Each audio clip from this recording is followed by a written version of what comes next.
영화를 바라보는 새로운 시각, 아웃클래스입니다. 인내심이 약한 괴상한 요정 한광, 호기심 많은 소녀 오피리아의 판타지, 그리고 성격 바탕 군인 비달데이와 정부에 대항하는 게릴라들 처절한 싸움. 부모님들이 해리포터를 기대하고 애기들 데려가서 봤다가 무서워하는 애들 달래느라 욕하면서 나오게 되는 잔혹한 어른들의 동화. 영화 파네미로, 오늘은 2부 영화 해설편입니다. 혹시 자세한 영화의 줄거리가 궁금하신 분들은 1부를 꼭 보고 오시면 좋겠습니다. 지난 시간 파네미로의 이야기가 오피리아가 체험한 환상이 오피리아의 망상일 뿐인지 아니면 실제 이야기인지에 대해 질문하며 이야기를 마무리했습니다. 영화를 보다 보면 헷갈리는 대목이 있기 때문인데요. 오피리아의 환상을 그녀의 망상이라고 생각하며 이런 논리적인 추론을 해볼 수 있습니다. 어머니를 치유한 것은 요정 파니준 만드레이크가 아니라 사실 페레이로 박사의 진찰 때문이라고 볼 수 있습니다. 실제로 페레이로 박사가 죽는 시기와 만드레이크를 없애는 일이 거의 동시에 일어나거든요. 만드레이크를 태우니 어머니가 아파하는 것은 우연의 일치고 사실 어머니가 돌아가신 것은 의사의 부재 때문일 수 있습니다. 감금된 방에서 나온 것도 게릴라들과의 싸움을 통해 진영이 어수선해지는 틈을 타 탈출한 것으로 볼 수도 있겠죠. 물론 전혀 반대로 오피리아의 환상을 영화 속에서 실제 일어났던 사실로 바라보는 것도 가능합니다. 그래서 영화를 보고 나면 한 번쯤 의구심을 가질만 합니다.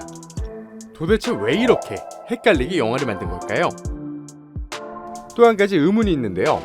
이 영화는 고어모를 방불케 할 정도로 잔인한 장면들이 군데군데 나옵니다. 도대체 왜 이렇게 잔인한 장면들이 나오는 걸까요? 도대체 왜 해리포터 같은 영화가 보고 싶었던 사람들이 욕을 하며 나오게 만든 걸까요? 그래서 본격적인 영화 해설을 하기에 앞서 이야기와 진실의 관계에 대해 이야기해 보겠습니다. 우리는 때로 이야기를 볼 때 이것이 사실인지에 집중해서 들을 때가 있는데요. 하지만 대부분의 소설이나 영화 속 이야기는 어차피 사실이 아닙니다. 어찌 보면 거짓말이라고도 볼 수 있죠. 그런데 우리는 왜 그것이 사실이 아닌 것을 알면서도 끊임없이 이야기를 접하는 걸까요? 지난 라이프 오브 파이 영상에서는 카프카의 변신을 예시로 들어 이 관계에 대해 설명했었는데요. 카프카의 변신은 벌레로 변한 한 남자의 우울한 이야기를 통해 현대 자본주의가 인간에게 가하는 폭력의 진실을 보여줍니다. 벌레로 변한다는 것은 우리 현실에서는 엄연히 사실은 아니지만 이것이 실제 우리의 진실을 더 선명하게 보여준다는 겁니다. 오늘 함께 감상한 파네미로도 이런 관계를 통해 바라보려고 합니다. 그것이 사실인지 아닌지가 아닌 영화가 말하고 싶은 진실이 무엇인지에 집중해서 말이죠. 영화가 말하는 진실을 이해하기 위해 파네미로의 배경을 살펴볼 필요가 있습니다. 파네미로는 스페인 내전이라는 참혹한 전쟁의 끝 무렵을 배경으로 하고 있죠. 스페인 내전은 우파 파시즘 세력과 공화주의자들의 대립이라는 측면에서 역사적으로는 제2차 세계대전의 전초전이라고 평가를 받는 전쟁인데요. 프랑코 총통을 중심으로 쿠데타를 일으킨 파시스트 세력이 정권을 장악한 이후의 상황을 다루고 있습니다. 참고로 파시즘이란 독재자가 국가를 강력하게 통제하는 국수주의적 사상 또는 정치 형태를 말하는데요. 이탈리아의 무솔리니나 독일의 히틀러를 떠올리시면 이해가 빠를 것 같습니다. 영화상의 게릴라들은 이에 저항하는 공화주의자들인데요. 이들을 처치하기 위해 파견된 군대와 게릴라들의 대립이 영화의 구체적 배경이 됩니다.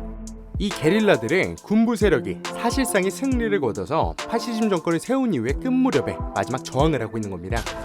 승산이 없는 싸움을 계속하고 있는 거죠. 스페인 내전은 참혹한 결과를 가져옵니다. 전 국토가 황폐화되었고 약 50만 명의 사람들이 사망합니다. 게다가 영화 속 게릴라처럼 독재 세력에 저항하다 나라를 떠난 이들마저도 타지에서 비참하게 죽어갔습니다. 영화 파네미로는 이런 참혹한 현실을 배경으로 한 영화인 겁니다. 영화에서 게릴라들이 하는 말들은 그들이 어떤 싸움을 하고 있었는지를 잘 보여줍니다. Necesitas comida, medicinas. Tú deberías de cuidar de Mercedes. Si de verdad te importa, cruza la frontera con ella. Esto está perdido. Yo aquí me quedo, doctor. No hay más. 이런 배경을 두고 먼저 영화 속에 왜 그토록 잔인한 장면들이 나왔는지 그 이유를 생각해 볼 수 있습니다.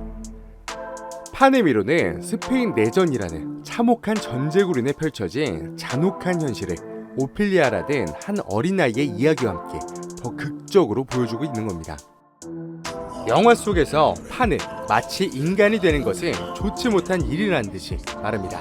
No sois hija de hombre. Vuestro espíritu se quedará para siempre entre los hombres. Envejeceréis con ellos, moriréis como ellos. 그리고 끊임없이 지하 왕국으로 가자고 말하는데요. 인간들의 세계는 겉으로 보기에는 눈부시지만 그곳은 오히려 전쟁과 사륙이 벌어지는 세계이며 지하 왕국은 비록 어둡지만 평화롭다는 모습의 대조는 지금 우리가 사는 세계의 진실을 더 선명하게 보여줍니다. 여기에 더해서 판이 제시한 3가지 시험을 함께 보려고 하는데요. 영화에서 오피리아는 3가지의 시험을 통과합니다. 그런데 이 3가지의 시험을 통과하는 순간마다 오피리아가 경험하는 환상과 게릴라들이 겪는 상황들이 교차하며 나타나게 되죠.